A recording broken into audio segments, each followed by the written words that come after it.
রাহিমিন মাবুদ আসরের নামাজ আদায় করে আল্লাহ এক দুআর মজলিসে বসে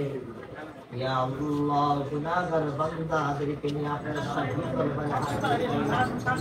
ইয়া আল্লাহ আমাদের জীবনের গুনাহ খাতাগুলো আল্লাহ আপনি মাফ করে দিন ইয়া আল্লাহ মরহুম মালিক শেখ ইয়া আল্লাহ 1 বছর যাবত দুনিয়া থেকে বিদায় নিয়ে চলে গেছে ইয়া আল্লাহ মরহুম মালিক শেখের কবরকে আল্লাহ জান্নাত বানাইয়া দিন ইয়া আল্লাহ মরহুম মালিক মিয়ার কবরকে জান্নাতের বাগান আল্লাহ আপনি বানাইয়া দিন ইয়া সবাইকে আল্লাহ আপনি maaf করে দিন কবরস্থানগুলো তৈরি করে কবরে যাওয়ার জন্য তৌফিক দান করে দিন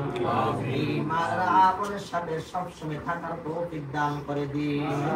পাঁচ ওয়াক্ত নামাজগুলো মসজিদে আদায় করার তৌফিক দান করে দিন ইয়া আল্লাহ এই সমাজে মহল্লার প্রত্যেকটা যুবককে দিনের জন্য কবুল করে নিন গোটা মুসলিম উম্মাদের প্রত্যেকটা যুবককে দিনের জন্য কবুল করে নিন মরহুম মালিক মিয়ার মতো আরো যারা মরহুম হয়ে গেছেন তাদের কবরগুলো জান্নাতের বাগান আল্লাহ আপনি বানাইয়া দিন পুরা একটা যুব সমাজের প্রত্যেকটা যুবককে দিনের জন্য কবুল করে নিন পুরা একতার প্রত্যেকটা যুবককে আল্লাহ পিতা মাতা ভাই ব্রাদার আত্মীয়স্বজনের খেদমত করার তৌফিক দান করে দিন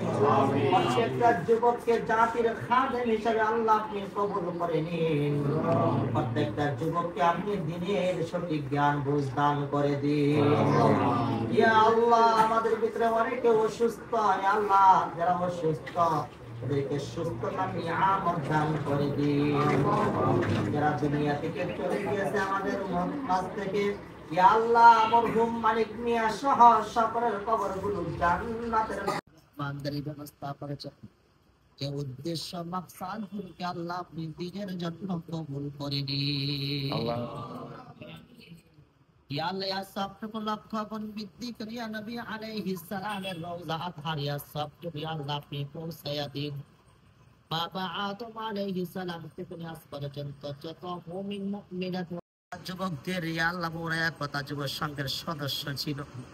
ওনারাও কবরবাসী হয়ে গেছে তাদের কবরগুলোকে আল্লাহ আপনি জান্নাতের বাগান বানাইয়া দিন